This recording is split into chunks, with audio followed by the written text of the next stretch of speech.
Vous êtes en train de vous demander peut-être ce que je fais là. Je ne suis pas sociologue, je ne travaille pas dans un PAS, je suis dans aucune structure de soins. Je suis tout juste médecin avec ma consultation de généraliste mondain dans le 17e arrondissement. Donc, qu'est-ce que je fais là? En fait, je suis en effet un transdisciplinaire. On n'arrête pas de répéter ce mot depuis ce matin. Mais le transdisciplinaire, c'est celui qui a plusieurs disciplines en lui-même. C'est-à-dire qu'il est mauvais en tout et en même temps, il a une petite teinture dans différents domaines. Et d'ailleurs, la médecine générale, c'est un peu ça. On a certes une expertise personnelle importante pour nos patients, mais en même temps, on touche un peu à toutes les spécialités. Alors du coup, je vais vous raconter des histoires vraies, parce qu'en fait, les histoires vraies sont beaucoup plus instructives. On n'est pas dans l'utopie, on est dans le réel. Et c'est des choses qui parlent de réussite, d'échec, et qui montrent que renforcer l'humain dans le soin, c'est pas une utopie, c'est pas un truc un peu socio-machin ou socio-chiant qui ignorerait des réalités économiques. C'est vraiment une force. Et c'est quelque chose qui permet d'échapper au cancer un peu déshumanisant qui nous ronge. J'en ai eu beaucoup de témoignages ce matin. C'est vraiment difficile de travailler dans les conditions actuelles. Et j'imagine que dans les PAS, vous avez aussi vos difficultés. Alors la première histoire parle de photocopieuse. Bon, ça peut paraître un peu bizarre, mais vous allez voir, ça va vous parler. Ça se passe dans les années 80. On va dire que la société s'appelle Canox, pour ne pas donner de nom précis, et qui est spécialisée dans la location et l'entretien de photocopieuses en entreprise. Il se trouve que son président joue au golf avec un consultant qui est un associé d'un grand cabinet de consultants. Et puis à ce moment-là, le consulting est à la mode, la réorganisation aussi. C'est pas que l'entreprise aille mal, mais bon, après tout, il y a eu le choc pétrolier un peu avant, elle pourrait peut-être aller mieux. Et finalement, le dirigeant se laisse persuader d'avoir une mission de conseil et qui va permettre peut-être de faire mieux marcher la société Canox. Alors comme vous l'imaginez, il y a un audit qui démarre, on voit arriver des gens en costume qui passent 3 mois à regarder un peu tout ce qui se passe. Ils font beaucoup de PowerPoint, ils font un rapport, et puis à la fin, ils proposent plein de choses, dont 2 qui sont pour eux très importantes. La première, c'est que les techniciens qui vont dépanner les machines, la première chose qu'ils font, quand ils arrivent au travail le matin, c'est de se répartir les missions, le travail, puis ensuite ils passent 1 heure à la cafétéria, fumer des cigarettes, et puis à boire des cafés, et puis ensuite ils partent travailler. Et ça, les consultants, ils disent qu'il y a vraiment un gisement de productivité très important, et qu'il faut raccourcir cette période non productive, il ne faut pas qu'il reste plus de 10 minutes à boire des cafés. Puis l'autre chose, c'est que c'est quand même pas très rationnel de répartir comme ça les missions, et donc il y a un ordinateur qui va répartir les missions aux différents techniciens, de façon à optimiser les déplacements, qu'il n'y ait pas des gens qui fassent trop de kilomètres par rapport aux missions qui sont faites. Et tout ça est lancé, et ça ne se passe pas très bien. C'est-à-dire que progressivement, le service réclamation reçoit plus en plus de plaintes, les choses se passent mal, il y a des clients qui se plaignent, qui même claquent la porte, et puis petit à petit, le chiffre d'affaires se dégrade et tout marche mal. Alors évidemment, qu'est-ce qu'on fait dans ce cas-là? On rappelle les consultants. Alors ils regardent un petit peu, et à ce moment-là, ils trouvent une explication, et je vous laisse deviner l'explication. Qui va trouver l'explication? Allez, essayez, lancez-vous. Je suis sûr que vous savez. Ah, je ne l'ai pas entendu. La résistance au changement, bien sûr. C'est la résistance au changement des employés qui provoque, bien sûr, cet échec. Alors, on a de la chance quand même, parce qu'il se trouve que la femme du dirigeant est une universitaire et qui connaît un petit peu les sociologues des organisations qui travaillent avec elle. Et il y a un type qui arrive, un sociologue, qui arrive dans l'entreprise, et puis au bout de 3 jours, il rend un rapport de 2 pages, et il dit, écoutez, le problème est simple. Pendant l'heure pendant laquelle les gens fumaient des cigarettes, les techniciens, ils s'échangeaient tous les trucs qu'ils avaient découverts pour réparer les machines, les difficultés qu'ils avaient rencontrées, les spécificités de tel ou tel matériel. Et puis ils parlaient des clients aussi, en disant celui-là il n'est pas commode, il faut le prendre comme ci, et puis celui-là il faut arriver un peu tard parce que sinon il n'est pas disponible dans la journée. Bref, en fait, ils avaient constitué une gigantesque base de connaissances. Et on parlait ce matin des choses qui n'étaient pas visibles, des choses qui n'étaient pas mesurables. Mais il se trouve que dans cette société, il y avait une base de connaissances totalement invisible qui s'était créée à la cafétéria tous les matins et qui permettait justement à cette société d'exceller. Je pense que cette période de transmission sera parlante pour ceux qui travaillent à l'hôpital à propos des événements récents et sur l'importance des choses qui ne sont pas forcément mesurables et qui ne rentrent pas forcément dans les diagrammes et dans les PowerPoint. C'était une entreprise commerciale. Bien sûr, on a immédiatement changé les choses. On a restauré l'heure de cafétéria. On a laissé les gens se répartir les missions et tout est reparti. Maintenant, je vous demande d'imaginer ce qui serait passé si la même chose était arrivée dans une structure de soins, un centre de santé, un hôpital, un CHU. Vous savez comme moi que la réponse, ça aurait été résistance au changement, augmenter la réorganisation, augmenter les formations, aller plus loin, un peu à la façon de Joffre que citait Daniel ce matin, à savoir « mes deux flancs sont enfoncés, la situation est parfaite, donc je fonce ». C'est à peu près ça qui se passe en termes de réorganisation. Et donc c'est une histoire très forte parce qu'elle montre comment, en réorganisant les choses, soi-disant pour les faire aller mieux, on peut quasiment détruire une structure. Et je suis sûr que beaucoup d'entre vous ont déjà rencontré des choses comme ça. Alors, la santé maintenant, la santé. On a aussi une histoire comme ça. Moi, je l'appelle la pierre de Rosette de la désorganisation. Ce qui était merveilleux avec la pierre de Rosette, vous vous en souvenez, c'est qu'il y avait plusieurs écritures qui parlaient la même chose sur la même pierre, et ça a permis de décoder les hiéroglyphes. Eh bien, on a une histoire qui est tout à fait étonnante, c'est l'affaire de la vaccination contre la grippe pandémique, le Pandemrix, vous vous souvenez de ce vaccin. Ce qui est très joli, c'est qu'on a avant, pendant, après. Avant, c'est la vaccination antigrippale saisonnière. On peut penser ce qu'on veut de l'intérêt de cette vaccination. Toujours est-il qu'en temps normal, il y a plusieurs millions de personnes fragiles vaccinées tous les ans par un tissu libéral, mais aussi hospitalier, qui inclut des pharmaciens qui peuvent, en rentrant, déposer un vaccin dans la boîte aux lettres d'un patient pour le passage de l'infirmière le lendemain, des voisins. Tout le monde participe pour arriver, grosso modo, à vacciner les gens qui le souhaitent, et le tout pour un coût, je parle de l'injection, pas du produit, pour un coût tellement faible qu'il n'apparaît même pas dans les comptes de l'assurance maladie. Arrive la pandémie, qui était attendue, et on voit la mise en place d'un plan paramilitaire, mais vraiment paramilitaire, qui consiste à installer des vaccinodromes, vous avez vu tout ça, et dont le résultat est assez spectaculaire. C'est-à-dire qu'on n'a pas réussi à vacciner autant de gens que d'habitude. Les coûts se sont montés en centaines de millions d'euros hors achat des vaccins, et la vaccination a touché tout le monde, sauf les gens fragiles. Parce que les gens fragiles, on avait oublié qu'ils ne pouvaient pas se déplacer dans les vaccinodromes. C'était un petit peu embêtant. Heureusement, leur immunité naturelle les avait vaccinés contre ce virus. Et donc, ça n'a pas été une hécatombe chez les vieux, ce que ça aurait pu être. Et l'année d'après, on a repris la vaccination saisonnière. De nouveau, ça n'a rien coûté. De nouveau, on a vacciné plus de gens. Donc, on a eu un exemple, mais absolument criant, incontestable, du surcoût, de l'inefficacité, d'une désorganisation qui nie l'expérience et les pratiques des gens de terrain. C'est-à-dire qu'on part du principe que les agents de terrain sont incompétents, un peu à la façon de Taylor, quand il a inventé le taylorisme, et qu'il a dit qu'il faut que les ingénieurs fassent les procédures, parce que les ouvriers ne savent pas travailler. Et donc là, des gens se sont dit, mais des gens qui n'ont pas fait de vaccin depuis la fin de leurs études, des gens qui n'ont jamais été à domicile voir des personnes en difficulté, ou en tout cas hors de leur famille, je dirais. Et ces gens-là ont décidé qu'ils allaient mettre en place une procédure pour vacciner au mieux les gens, et ça a été un échec total. C'est quand même extrêmement intéressant, parce que ça montre qu'on peut détruire l'humain avec pas grand-chose et que l'humain est une source d'économie. Ce n'est pas une source de coût. On économise de l'argent en faisant de l'humain. Nous sommes tous certains, je suis certain, que le travail qui est fait dans les passes, grosso modo, dans l'ensemble, globalement, économise de l'argent en termes de budget de la santé. Maintenant, le prouver, c'est plus difficile. Et c'est pas évident, et ça fait partie de vos difficultés. Alors là, je vous ai parlé de massacre. C'est-à-dire, on prend quelque chose qui marche et on le détruit. C'est la routine. Il y a des choses plus rares, c'est des choses qui marchent bien, et qui continue à marcher bien, et qui nargue la réorganisation. C'est apparu, enfin il y en a plusieurs, mais celle que je vais vous raconter est apparue à la fin des années 80, lorsque la T2A est arrivée aux États-Unis. Il y a beaucoup d'argent en jeu, et donc forcément des gens se posent des questions sur la façon d'optimiser la dotation des hôpitaux. Et parmi les critères qui ont été identifiés comme favorisant la dotation en T2A, il y a le fait que les infirmières soient stables dans leur poste et ne changent pas tout le temps. Une infirmière stable, on ne savait pas très bien pourquoi en fait, mais on constatait que plus les infirmières restaient longtemps dans l'hôpital, meilleure était la dotation. Et du coup, il y a eu un peu d'argent pour payer les sociologues et pour aller étudier ce truc-là.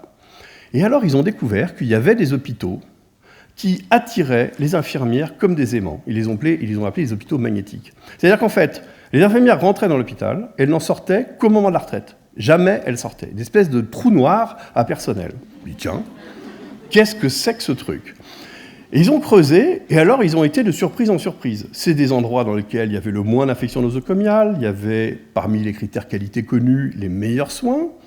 Et ils se sont dit, non, mais elles doivent être super bien payées. Non, bon, oui, elles étaient payées correctement, mais pas vraiment plus qu'ailleurs. Et donc, finalement, c'était un truc qui était un peu bizarre, et ces hôpitaux coûtaient pas vraiment plus cher. Alors, on a travaillé sur ces hôpitaux magnétiques, on a fait des enquêtes, et on a demandé aux femmes, parce que c'était essentiellement des femmes, pourquoi est-ce que vous restez ? Et la réponse était parce que j'aime bien travailler ici. Alors vous allez me dire, oui, c'est malin, forcément, si elles ne partent pas, c'est qu'elles aiment bien travailler ici. Mais on avait quand même tous les autres critères, qui étaient des critères qualitatifs et qui allaient avec. Et on s'est donc dit, mais qu'est-ce que c'est que ces déterminants qui poussent les gens à avoir ce plaisir de travailler et qui est conjugué à la fois à des coûts raisonnables et à une qualité de soins absolument exceptionnelle. Et alors, ce qui est fou, c'est que ces déterminants étaient les mêmes dans tous les hôpitaux magnétiques. C'est-à-dire que ce n'étaient pas des exceptions locales. Non, il y avait vraiment un ensemble de critères qu'on retrouvait dans la totalité des hôpitaux magnétiques. Quels étaient ces critères ? Est-ce que c'était une démarche qualité très présente ? Est-ce que c'était des procédures bien faites ? Est-ce que c'était un traçage extrêmement précis de tout ce qu'on pouvait imaginer ? Pas vraiment, non. Vous allez voir que ce sont des valeurs humaines. La première qui vient, c'est l'autonomie professionnelle. Dans les hôpitaux magnétiques, les infirmières, on leur donne des valeurs, pas des procédures, des valeurs. On leur donne des objectifs, et ensuite on leur dit, faites comme vous le sentez. C'est elles qui définissent leurs procédures, ce sont elles qui définissent dans le service ou dans le pôle les méthodes qui leur paraissent les meilleures, et qui en font, si elles le veulent, des procédures internes, mais en aucun cas on ne leur impose des règles figées. Donc elles sont autonomes, et elles sont autorisées à innover. Ensuite, il y a le support et les conditions de travail. Dans un hôpital magnétique, les infirmières sont suffisamment nombreuses pour faire le travail, celles qui sont malades sont remplacées, et donc il y a ce qu'il faut. Il y a parfois une crèche intégrée, ce qui n'est pas plus mal, il y a de bonnes conditions de sécurité, les ordinateurs marchent, il y a tout ce qui doit marcher qui fonctionne. Ça peut paraître banal, mais vous savez comme moi que ça n'est pas tant que ça. Ensuite, la collaboration. Dans les hôpitaux magnétiques, les infirmières ne sont pas des subordonnés à qui on donne des ordres avec mépris, ce sont des professionnels de santé qui occupent une branche du soin, et qui sont quasiment d'égal à égal avec les médecins ou avec d'autres catégories. Et d'ailleurs, cette collaboration se traduit par un autre critère qui est le respect et la reconnaissance des compétences. Les infirmières des hôpitaux magnétiques sont tellement respectées que quand il y a un problème ou une amélioration à faire, les directions des hôpitaux magnétiques n'engagent pas de consultants. Elles organisent des réunions avec les infirmières qui trouvent et qui apportent elles-mêmes les solutions. Et l'enseignement, quand il s'agit d'un hôpital magnétique universitaire, est assuré en partie par les infirmières, et pas seulement pour les infirmières, mais aussi parfois pour les médecins. Donc il y a une vraie reconnaissance. Enfin, c'est pas le dernier, c'est le cinquième. Il y a des relations interpersonnelles extrêmement positives. Les infirmières décrivent l'équipe dans laquelle elles travaillent comme une famille. Elles ont des liens affectifs extrêmement forts.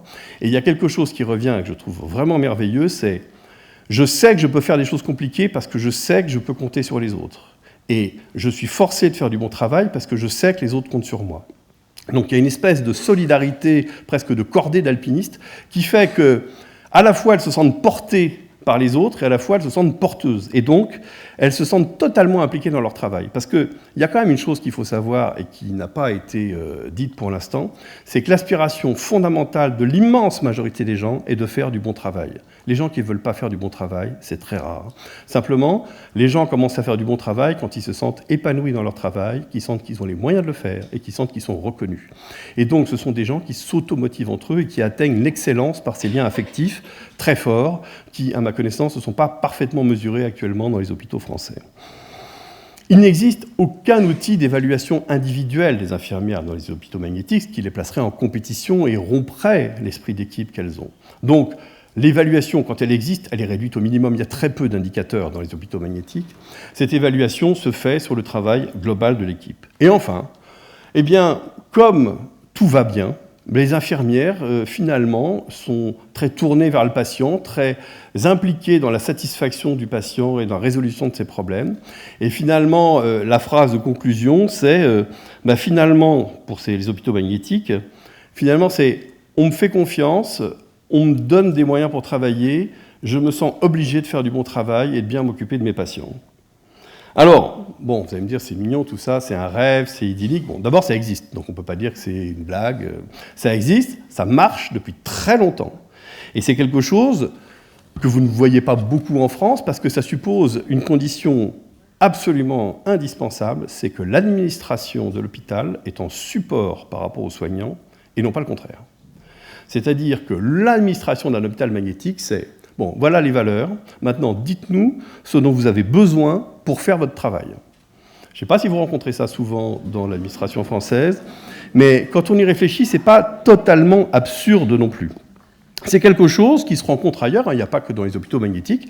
Il y a une entreprise très connue qui est une entreprise métallurgique qui s'appelle Favi, qui est dirigée par un hurluberlu, enfin dirigé, il a pris sa retraite, qui s'appelle Zobrist. Zobrist avait organisé son usine à peu près comme ça, et il avait notamment eu cette phrase remarquable qui était de dire « Je ne mets pas de contrôle dans mon entreprise parce que les contrôles coûtent plus cher que les déviances qu'ils veulent contrôler ». Et on parlait à un moment de l'administration du soin. Il y a des fois, on se demande si le contrôle des coûts du soin ne finit pas par être supérieur au coût du soin. Je ne serais pas totalement surpris dans certains domaines. Alors, la question qui se pose, c'est « Ok, bon, ben ça marche, mais pourquoi on ne le fait pas, après tout, finalement ?» Pourquoi est-ce que l'administration de la santé, au plus haut niveau, lance des réorganisations destructrices de valeur, diminue l'efficacité, augmente les coûts ? Mais quel est ce déterminant qui explique cette constance dans la recherche de l'échec par l'administration du soin? Pourquoi est-ce qu'on s'obstine à faire ce dont on est sûr que ça ne marche pas? Le contrôle sur indicateur, l'espèce d'objectivation, on parlait ce matin, c'est Tabuteau qui parlait des matrices. Oui, on veut tout mettre en matrice et en colonne. Le problème, c'est que tout ne rentre pas dans les matrices et dans les colonnes, et notamment ce que je viens de vous décrire, et qui fait la qualité des hôpitaux magnétiques. Le problème, et c'est là que je vous proposais une explication qui n'est peut-être pas très politiquement correcte, mais je vais vous dire, la réponse, elle se trouve dans un film qui a obtenu le Grand Prix du jury à Cannes en 1980, et je veux parler de Mon oncle d'Amérique, si vous en souvenez, qui était consacré aux travaux d'Henri Laborie. En fait, il ne faut quand même pas oublier qu'on est des primates grégaires. Je ne sais pas si vous avez déjà observé une fosse de babouins au zoo, mais parfois on reconnaît des structures qu'on fréquente sur le plan professionnel. Et on a dans nos gènes un très fort déterminisme pour la domination et la soumission, qui sont deux caractéristiques qui permettent l'organisation sociale hiérarchique qui nous caractérise, et qui caractérise d'ailleurs l'essentiel des primates. Et vous voyez ça avec les chiens. On est structuré, c'est dans notre matériel génétique, c'est pas comme tous les déterminants génétiques, c'est pas obligatoire, mais on est quand même très attiré par le fait d'essayer de dominer les autres, et puis une fois qu'on est dominé, par se soumettre à celui qui nous a dominés. C'est comme ça qu'on fonctionne. Bon. Alors le problème, c'est que si notre système social actuellement est démocratique, ou en tout cas le prétend, l'entreprise et l'administration, elles fonctionnent en mode féodal. La démocratie sanitaire, elle n'existe pas. C'est-à-dire que vous n'avez jamais vu un chef de service nommé par les infirmières et par les internes, ou par les PH. Alors dans les pôles, ça peut être autre chose, il peut y avoir des accords. On discutait de la possibilité, quand on est quelqu'un qui est un peu au milieu de grands mâles dominants, d'être celui qui va être choisi parce qu'il est le moins dangereux pour tout le monde pour diriger. Mais généralement, on est quand même dans des batailles de mâles dominants. Vous avez dû en fréquenter quelques-uns dans l'administration ou dans l'entreprise. Et en fait, le problème, c'est que les préoccupations d'un dirigeant, généralement, c'est d'accéder à l'échelon supérieur. C'est pas de faire le boulot, il faut être clair. Les gens qui ont fréquenté ces gens-là savent que c'est pas du tout la préoccupation principe. La préoccupation principe, c'est d'arriver à accumuler suffisamment d'éléments pour pouvoir grimper un échelon dans la hiérarchie. Et donc ça, c'est quelque chose qui ne va pas du tout dans le sens du fonctionnement des hôpitaux magnétiques, parce qu'il y a une discrétion, il y a une humilité, il y a un retrait dans l'administration, dans les hôpitaux magnétiques. Et c'est d'ailleurs pour ça qu'on a essayé de faire des hôpitaux magnétiques. Mais le problème, c'est que pour ça, il faut des dirigeants de ce type, c'est-à-dire des dirigeants sociaux, des gens qui n'ont pas d'instinct prédateur, qui n'ont pas d'ambition démesurée, et on ne les trouve pas. Et si vous n'avez pas un dirigeant de ce type-là, votre hôpital magnétique ne pourra jamais marcher, ça ne fonctionne pas. Alors, au début de la révolution industrielle, quand on a commencé à créer les premières usines, c'était assez simple. Il y avait un patron qui était un ancien, soit un ancien, compagnon, ou maître compagnon. Et puis, c'était facile, puisque dans l'entreprise, la personne au-dessus de vous connaissait mieux le métier. Et les ouvriers qui venaient d'ailleurs des campagnes ne connaissaient rien. Donc, il n'y avait pas de problème pour respecter le contremaître, parce que de toute façon, c'est des gens qui connaissaient mieux le métier que ceux qui les dirigeaient. Mais le problème, c'est que quand on a commencé à progresser, et qu'on a eu des gens avec des compétences tout à fait importantes, et je pense notamment à un médecin, une infirmière, un soignant, et qu'on a eu parallèlement des gens dont le métier de base n'était plus le soin, mais l'administration du soin. On a eu des administratifs qui faisaient des écoles d'administration. Ils ont eu un problème, c'est-à-dire que quand ils disaient à des médecins, des soignants, écoutez, faites ci ou faites ça, on disait, écoutez, je connais mon métier, laissez-moi faire, vous n'allez pas vous mêler d'un truc que vous ne connaissez pas. Et ça, c'est inacceptable quand vous êtes un dirigeant d'entendre une chose pareille. Et donc, il a fallu inventer quelque chose pour retirer aux agents, aux médecins, aux infirmiers, cette espèce de revendication de compétences qui leur permettait de s'opposer et de résister à leur hiérarchie. Et est arrivé un truc magique pour ces gens-là, c'est la qualité. Mais la qualité, c'est un truc fantastique. Parce qu'avant, la qualité du travail, c'est ce que vous aviez fait. C'est facile. Maintenant, avec la qualité du travail, c'est pas du tout ce que vous avez fait, c'est le nombre de procédures que vous avez respectées pour y arriver. Il y a eu un déplacement de la définition de la qualité du travail. Et donc, en déterminant le respect des procédures comme le facteur principal de la qualité, ça a permis aux gens qui administrent le soin de reprendre le pouvoir sur les agents qui, du coup, pouvaient garder leurs compétences sous le bras parce que ça n'intéressait plus personne, puisque c'était les procédures. Et pire que ça, les procédures ont été faites de telle façon que pour arriver à travailler, il ne faut pas les respecter. C'est-à-dire que les procédures, elles concernent 80% des situations que vous rencontrez. Le problème, c'est que pour les 20% des gens qui ne rentrent pas dans la boîte, la procédure, elle ne colle pas. Alors qu'est-ce qu'on fait? On contourne la procédure. Parce que vous voulez faire votre travail. Et en faisant ça, qu'est-ce que vous faites? Vous vous mettez en souffrance. Vous vous mettez en souffrance parce que vous risquez de vous faire taper sur les doigts. Puis s'il y a un problème, on va vous dire, attendez, vous n'avez pas respecté la procédure. Et donc, il y a une espèce d'oppression qui se fait sur le soignant qui est soumis aux procédures, qui le rend totalement dépendant de sa hiérarchie, et puis qui le pousse, d'une part, à la démotivation, alors là, on est à des kilomètres des hôpitaux magnétiques, qui le pousse presque à la rivalité, et parfois au burn-out, c'est quelque chose qu'on connaît. On rajoute à tout ça, pour faire bon poids, un peu de reporting, un petit peu d'indicateurs, pour vraiment être sûr qu'on a toutes les informations qui permettent de contrôler les gens qui sont en dessous de notre statut hiérarchique. Et à ce moment-là, vous obtenez la situation actuelle, avec des gens qui passent un temps colossal à faire autre chose que du soin, et qui sont totalement sous le joug de procédures et de structures, mais qui ne sont que des outils de pouvoir, en fait. On reste dans un système féodal, on n'a pas beaucoup évolué depuis. Il n'y a pas de démocratie sanitaire. Alors, Laborie disait que tant qu'on n'aurait pas compris et accepté que le cerveau humain était une machine à dominer l'autre, rien ne pourrait changer. Il a dit ça il y a 35 ans, je suis désolé, c'est totalement vrai. Je veux dire, c'est une réalité. Ce que je vous dis là, bon, peut-être que vous n'adhérez pas à ce que je vous dis, mais c'est quelque chose qui n'est pas accepté. Ce que je vous dis a un côté un peu iconoclaste. Pourtant, pour moi, c'est une réalité absolument incontournable. Et quand on n'aura pas compris que quand on met quelqu'un à un poste de responsabilité, surtout s'il a été nommé par au-dessus, c'est-à-dire non démocratiquement, plutôt qu'être élu par en dessous, il ne va certainement pas s'investir dans son boulot, il va s'investir dans son pouvoir et essayer de trouver des arguments pour monter, et il se fiche de savoir si sa mission a été remplie. Alors, une fois qu'on sait ça, une fois qu'on sait que les réorganisations ont presque pour seul but d'augmenter le pouvoir des réorganisateurs, peut-être qu'on peut trouver des systèmes pour aller mieux. Alors je ne dis pas qu'il faut couper la tête des dirigeants, mais si on garde en tête le fait qu'on est dans une... On est des primates, hein, on n'est pas sortis... Bien sûr, on a une couche culturelle, on est intelligent, on a un gros cerveau, on fait des choses. Mais enfin, on est très très proche, et plus ça va, on parlait de Valls ce matin, plus ça va, plus les primatologues nous montrent qu'on est beaucoup moins loin des chimpanzés qu'on ne le croit. Hein. Bon.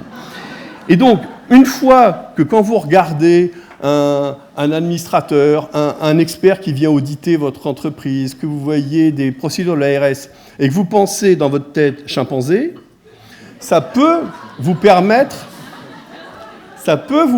d'échapper à l'aliénation sociale. Je termine avec l'aliénation sociale. C'est un truc qui a été inventé par un gars qui était un anthropologue, Sigaud, que je trouve absolument génial, et ça va parler à certains d'entre vous. Il a défini un triangle à 3 points. En haut, c'est la réalité. D'un côté, il y a vous, et de l'autre côté, il y a les autres. Hein. Les autres, vous, la réalité. Si vous mettez un mur entre la réalité et vous et les autres, vous êtes dans l'aliénation mentale. Pardon, excusez-moi, je recommence depuis le début.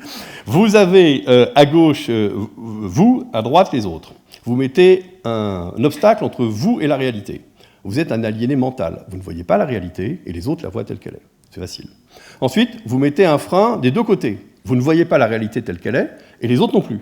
Vous êtes dans l'aliénation culturelle, vous êtes dans une secte, vous êtes dans un système où tout le monde adhère à quelque chose qui est complètement faux.